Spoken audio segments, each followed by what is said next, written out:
మనం ఇలా straight lines draw చేసుకున్నాం కదా. సో దీని మీద ఇప్పుడు మెల్లగా స్ట్రైట్గా ఎలా స్టిచ్ చేసుకోవాలో చూద్దాం. ఇలా కరెక్ట్గా ఈ సూది ఈ నీడిల్ అనేది ఈ లైన్ మీద కరెక్ట్గా వచ్చేలాగా ఇలా పెట్టుకొని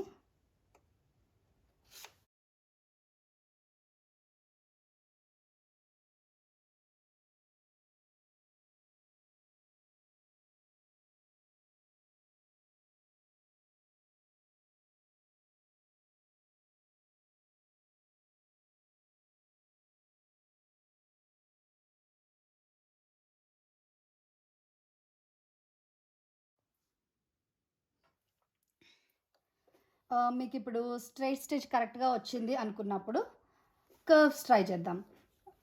ఈ కర్వ్స్ కూడా కరెక్ట్గా మనం ఎక్కడైతే గీసుకున్నామో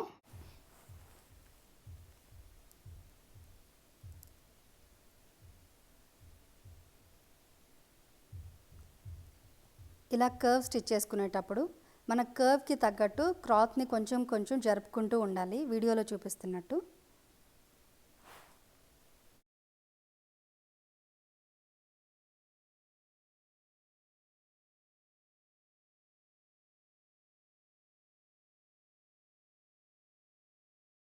ఈ రౌండ్ నెక్ ఇక్కడ డ్రా చేశాను కదా, సో అలానే ఇది ఎలా స్టిచ్ చేసుకోవాలో చూపిస్తాను చూడండి.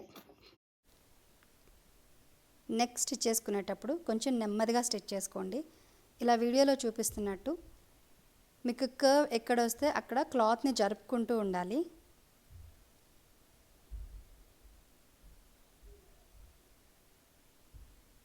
కర్వ్కి తగ్గట్టు క్లాత్ని జరుపుకోవాలి.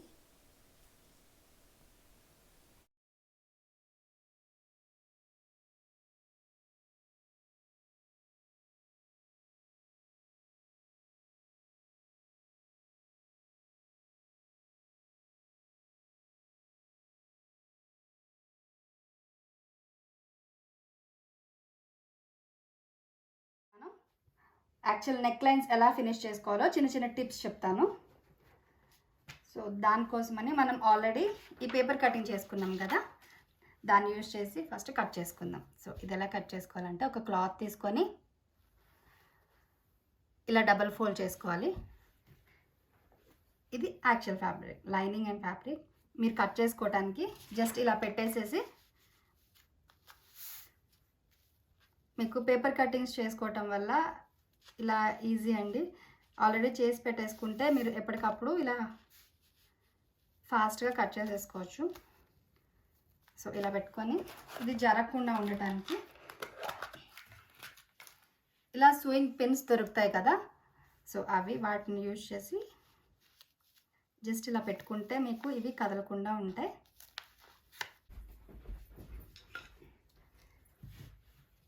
ఇలా పిన్స్ పెట్టుకున్నాక ఇలా కట్ చేసేసుకుందాం.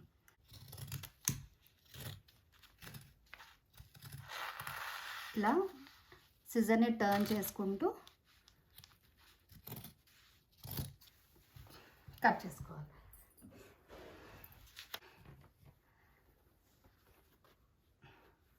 ఇక్కడ మనం యూజువల్గా బాడీ పార్ట్ స్టిచ్ చేసుకోవడానికి ఇన్ కేస్ లైనింగ్ ఫ్రాక్ అయితే మనం లైనింగ్ ఇలా యాక్చువల్ ఫ్యాబ్రిక్ రైట్ సైడ్ పెట్టుకొని ఇలా లైనింగ్ పెట్టుకొని ఇలా నెక్ ఆర్మ్ హోల్ ఫినిష్ చేసి మనం టర్న్ చేసుకుంటాం కదా. సో కొత్త వాళ్ళకి కొంచెం ఈ నెక్స్ దగ్గర ఆర్మ్ హోల్ దగ్గర అలా స్టిచ్ చేసుకోవటం కష్టంగా ఉందంటే ఎక్కడైతే స్టిచ్ పడాలో ఇందాక మనం డ్రా చేసుకున్నాం కదా, సో ఇదొక టిప్. మీరు కంపల్సరీ ఇలా మార్కింగ్స్ పెట్టుకోండి, ఎక్కడైతే స్టిచ్ పడాలనుకుంటున్నారో అక్కడ కరెక్ట్గా దీని మీద స్టిచ్ పడేలాగా ట్రై చేయండి. మనం ముందే ఆల్రెడీ కర్వ్స్ స్టిచ్ చేసుకోవడం ప్రాక్టీస్ చేసాం కదా. సో స్టిల్ మీకు ఇలా కొంచెం కష్టంగా ఉంది అంటే ఇలా సూయింగ్ పిన్స్ దొరుకుతాయండి. ఏ ఫ్యాన్సీ స్టోర్లో అయినా ఉంటాయి, లేదా మనకి మెషిన్ సప్లైస్ అన్నీ ఉండే షాప్స్ ఉంటాయి కదా, సో వాటిలో కూడా ఉంటాయి. వాటిలో కూడా దొరకకపోతే అమెజాన్లో కంపల్సరీ దొరుకుతాయి. సో ఇలా ఈ పిన్స్ యూజ్ చేసుకొని ఇలా పెట్టుకోండి. ఎందుకంటే ఈ ఫ్యాబ్రిక్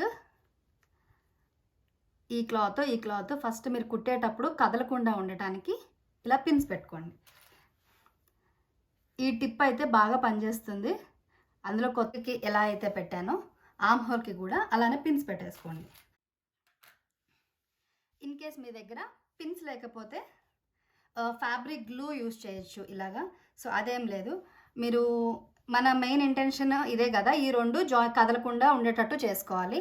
సో అందుకోసమని కరెక్ట్గా ఈ ఎడ్జ్ దగ్గర కొంచెం కొంచెం అక్కడక్కడ ఫ్యాబ్రిక్ గ్లూ పెట్టుకోండి. నెక్, ఆర్మ్ హోల్ పెట్టుకొని ఇది పెట్టేసి ఇలా ఒక 10 నిమిషాలు ఉంచేస్తే మీకు మంచిగా డ్రై అయిపోతుంది. సో అప్పుడు మీకు ఈ క్లాత్ కదలకుండా ఉంటుంది కదా, అప్పుడు ఈజీగా మీరు ఇక్కడ స్టిచ్ వేసుకోవచ్చు. ఇది ఇంకా పిన్స్ కన్నా ఈజీగా ఉంటుంది. ఇలా మనం పిన్స్ పెట్టుకున్నాం కదా, సో ఈ పిన్స్ ఒక్కొక్కటి తీసుకుంటూ ఎలా స్టిచ్ చేయాలో చూపిస్తాను. సిల్క్ ఫ్యాబ్రిక్స్కి అయితే ఈ టిప్స్ చాలా బాగా పనిచేస్తాయి. సో ఫస్ట్ నేను ఒక పిన్ తీసేసాను. పిన్ తీసేసి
ఇలా మనం స్టిచ్ చేసుకున్నాం కదా, బాడీస్ పార్ట్కి లైనింగ్ వేసుకుంటే ఇలా మనం లైనింగ్ స్టిచ్ చేసుకొని జస్ట్ ఇలా టర్న్ చేసుకుంటాం కదా.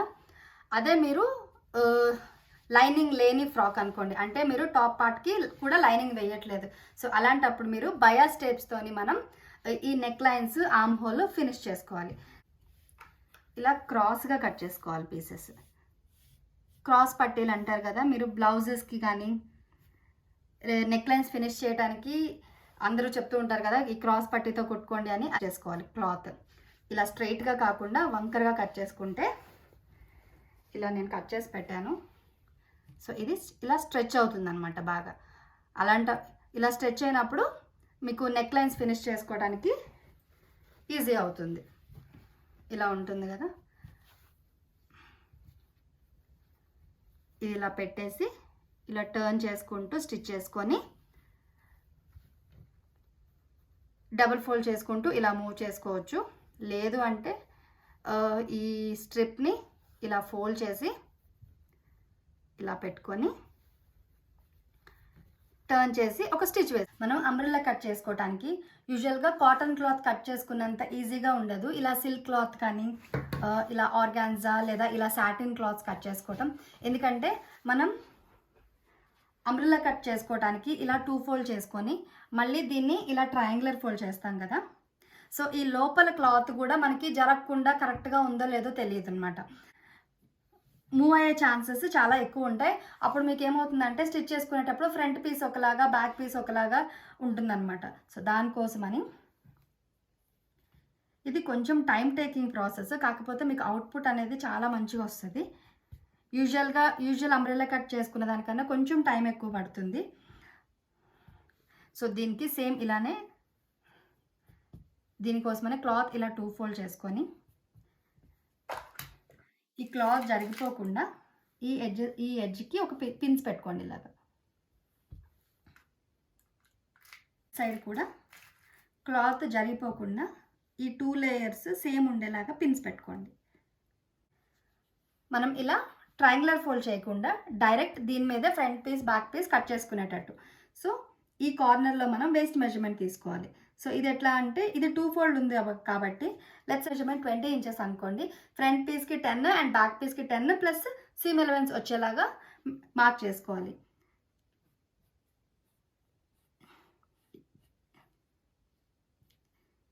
ఇలా.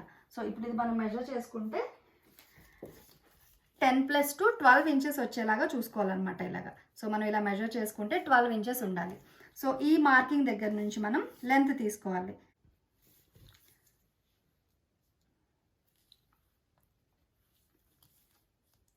ఇలా టేప్ జరుపుకుంటూ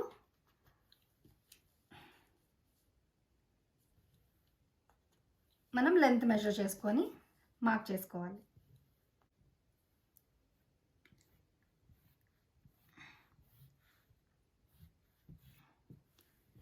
ఈ మార్కింగ్స్ ఇలా కలుపుకొని ఇలా 2 పీసెస్ వస్తాయి, ఫ్రంట్ అండ్ బ్యాక్. చాలా పర్ఫెక్ట్గా వచ్చేస్తుంది అనమాట. ఇది మీరు ఇలా ఫోల్డ్ చేస్తే ఈ కింద లేయర్స్ అన్నీ ఇలా సమానంగా ఉండేటట్టు వస్తాయి మనకి. ట్రయాంగులర్ ఫోల్డ్ చేసి కట్ చేసుకుంటే ఎంత పర్ఫెక్ట్గా వస్తుందో ఇప్పుడు ఇది కూడా అంతే పర్ఫెక్ట్గా వస్తుంది అండ్ చాలా ఈజీగా ఉంటుంది. బాటమ్ పార్ట్కి కింద అంచులు కుట్టుకోవడానికి ఈ విధంగా చూపిస్తున్నట్టు ఐరన్ చేసుకొని స్టిచ్ చేసుకుంటే చాలా నీట్గా వస్తుంది ఫినిషింగ్.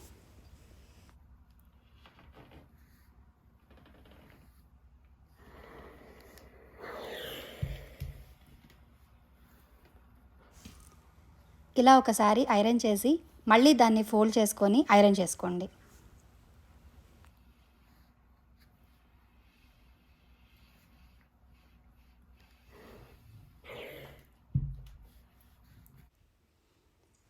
ఇప్పుడు కరెక్ట్గా మనం ఐరన్ చేసుకున్న దగ్గర స్టిచ్ వేసుకోండి.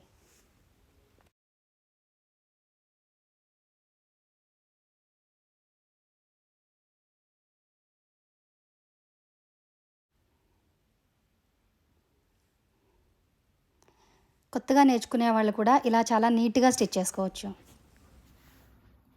ఇన్ కేస్ మీ దగ్గర ఐరన్ బాక్స్ అవైలబుల్ లేకపోతే ఇలా సూయింగ్ పిన్స్ కూడా యూస్ చేసుకోవచ్చు. క్లాత్ ఇలా చూపిస్తున్నట్టు డబల్ ఫోల్డ్ చేసి మొత్తం పిన్స్ పెట్టుకోండి.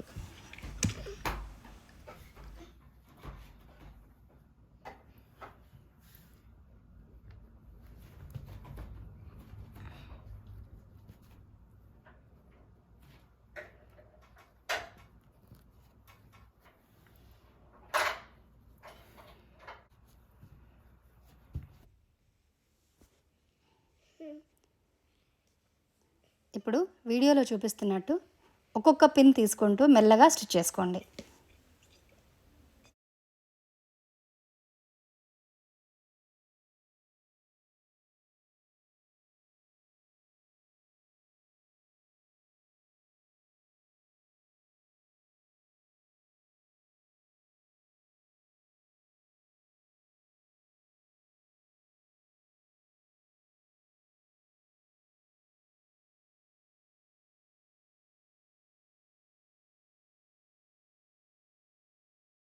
పార్ట్కి గ్యాదర్స్ చేసుకోవడానికి ఇలా స్టిచ్ లెంత్ పెంచుకొని ఒక స్టిచ్ వేసుకొని మనం పుల్ చేస్తాం కదా. ఈ కింద ఉండే థ్రెడ్ బాబిన్ థ్రెడ్. సో ఆ బాబిన్ థ్రెడ్ మీరు ఇలా పట్టుకొని లాగితే మీకు చక్కగా ఇట్లా గ్యాదర్స్ ఫామ్ అయిపోతాయి. గ్యాదర్స్ ఇంకా ఈజీగా చేసుకోవడానికి ఇలా ఫస్ట్ 2 లైన్స్ స్టిచ్ చేసుకోండి. ఆ తర్వాత ఇలా 2 బాబిన్ థ్రెడ్స్ పట్టుకొని ఇలా పుల్ చేస్తే మీకు చాలా కన్సిస్టెన్స్గా గ్యాదర్స్ ఫామ్ అవుతాయి.